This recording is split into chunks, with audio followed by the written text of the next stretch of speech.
Dissertation 21. Whether the liberal disciplines contribute anything to virtue, by Maximus of Tyre. Translated by Thomas Taylor, 1804. Socrates, in the Paraeum discoursing with political characters, fashions in words, as in a drama, an image of a good city and polity. He also establishes laws, educates children, and appoints guardians for the city, and delivers over both the bodies and souls of the citizens to music and gymnastic. For this purpose appointing good preceptors and select judges of both these disciplines, as being the leaders of the flock, and denominating these leaders guardians, thus forming a city in a dream and not in reality, as it will appear to someone of a more rustic genius.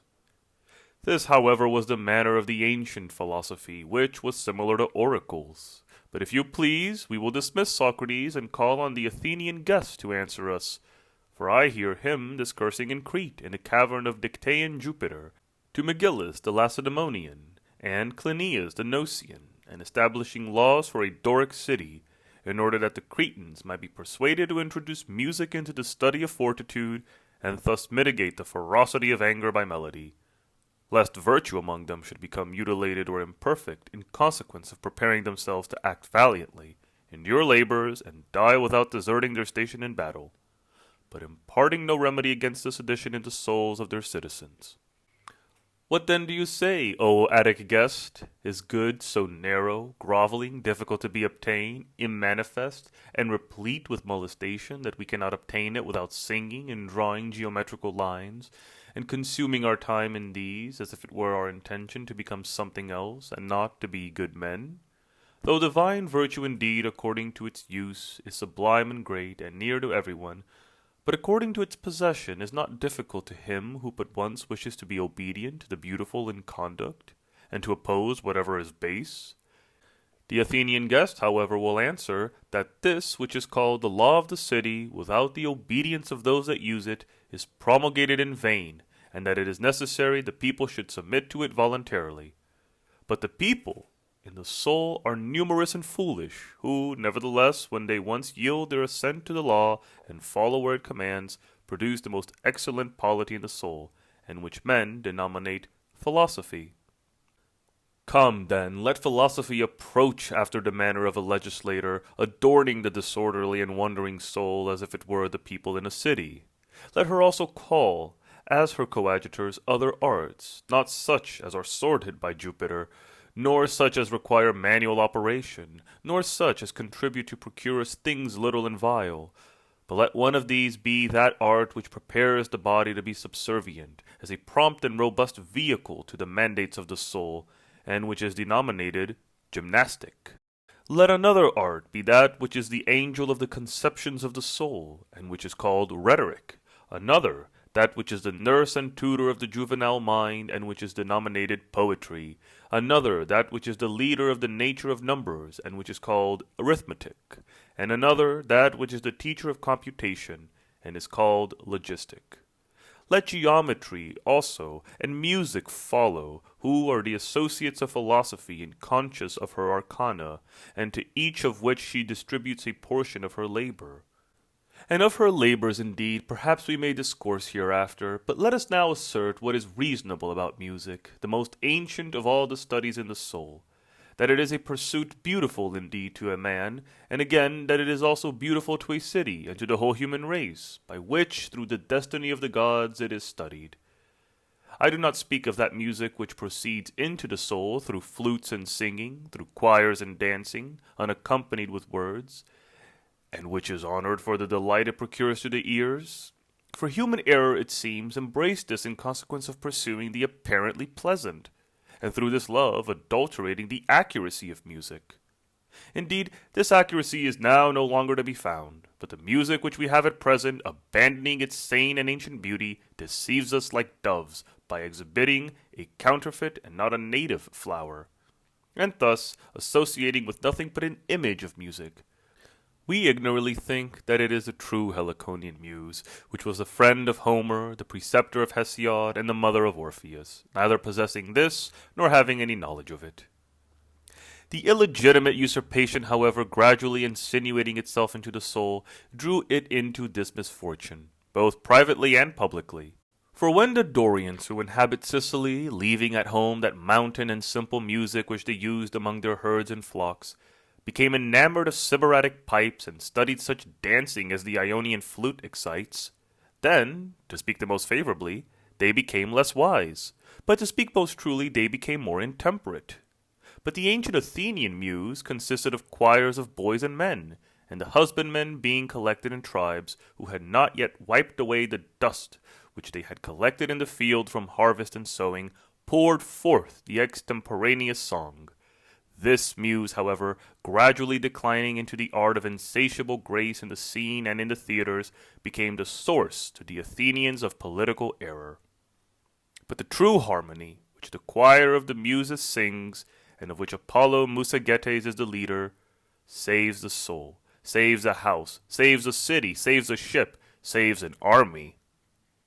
If indeed we are persuaded by Pythagoras, as it is fit we should, the heavens themselves sing sweetly, not being struck like a lyre, nor inflated like a flute, but the revolution of the elegant and harmonious bodies which they contain, being commensurate and equally balanced, produces certain divine sounds.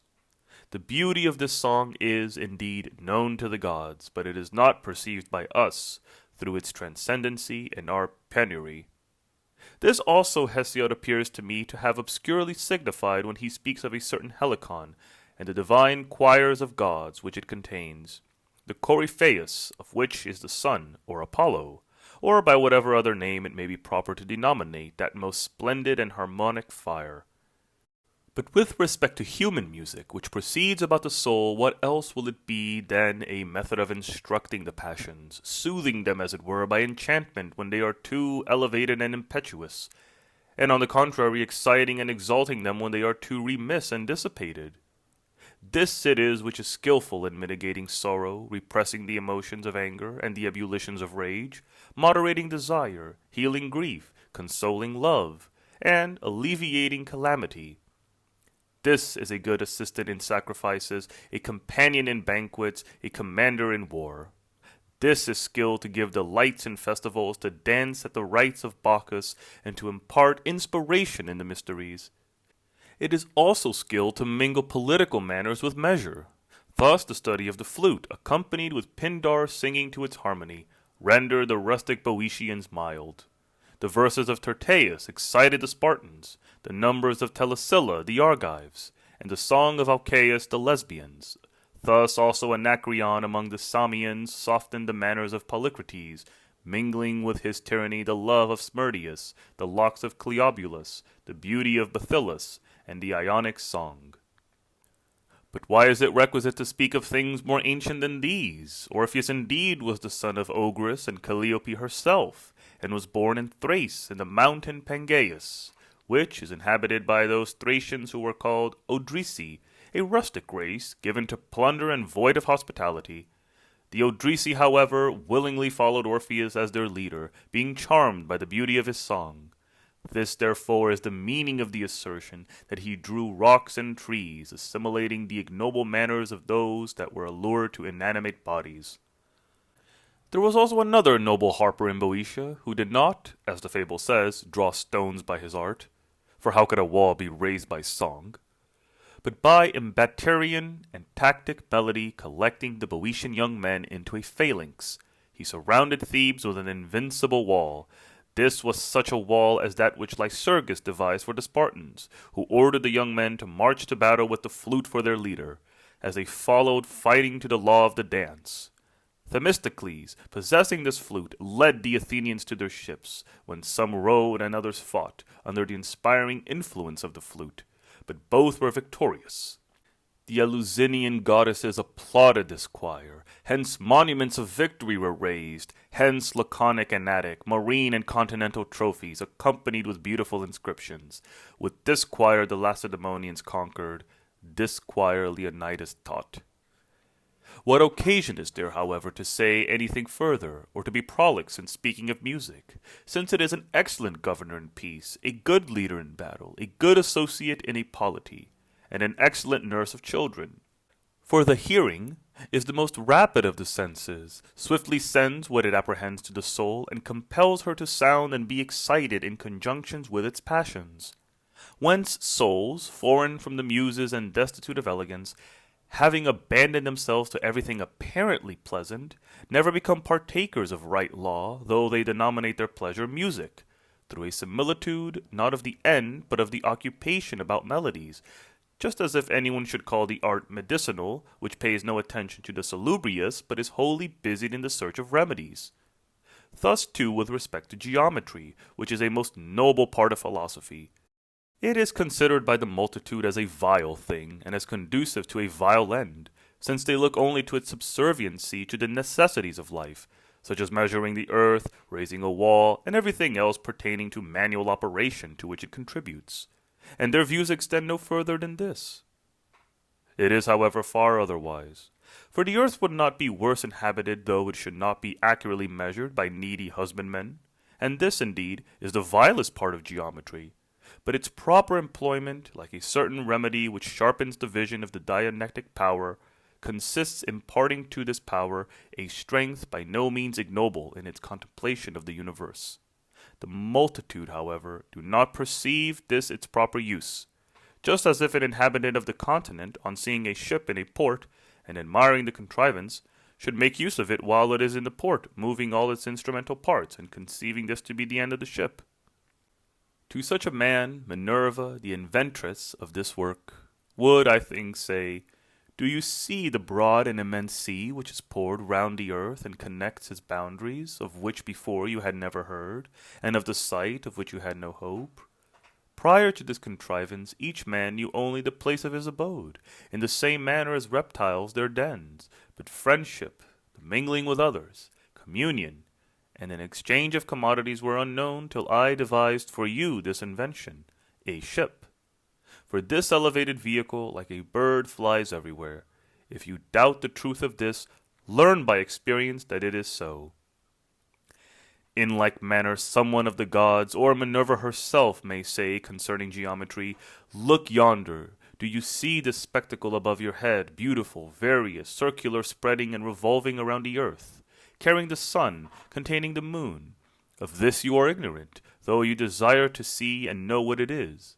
But I, O inhabitant of the earth, will raise you thither. For by the assistance of geometry I will fashion for you a light vehicle, which will at first raise you into the port, that you may not be giddy and terrified at the prospect of the sea. But afterwards, leading you out of the port, it will bring you to the pure and tranquilly flowing sea of real beings, where the gay morn resides in radiant bowers, and keeps her revels with the dancing hours, where Phoebus, rising in the ethereal way, through heaven-bright portals pours the beamy day. And where the moon and other undecaying bodies diffuse their light. But as long as you are without the vision of these, you will remain without the participation, and without a portion of true felicity." End of Dissertation 21. Whether the liberal disciplines contribute anything to virtue, by Maximus of Tyre, translated by Thomas Taylor, 1804.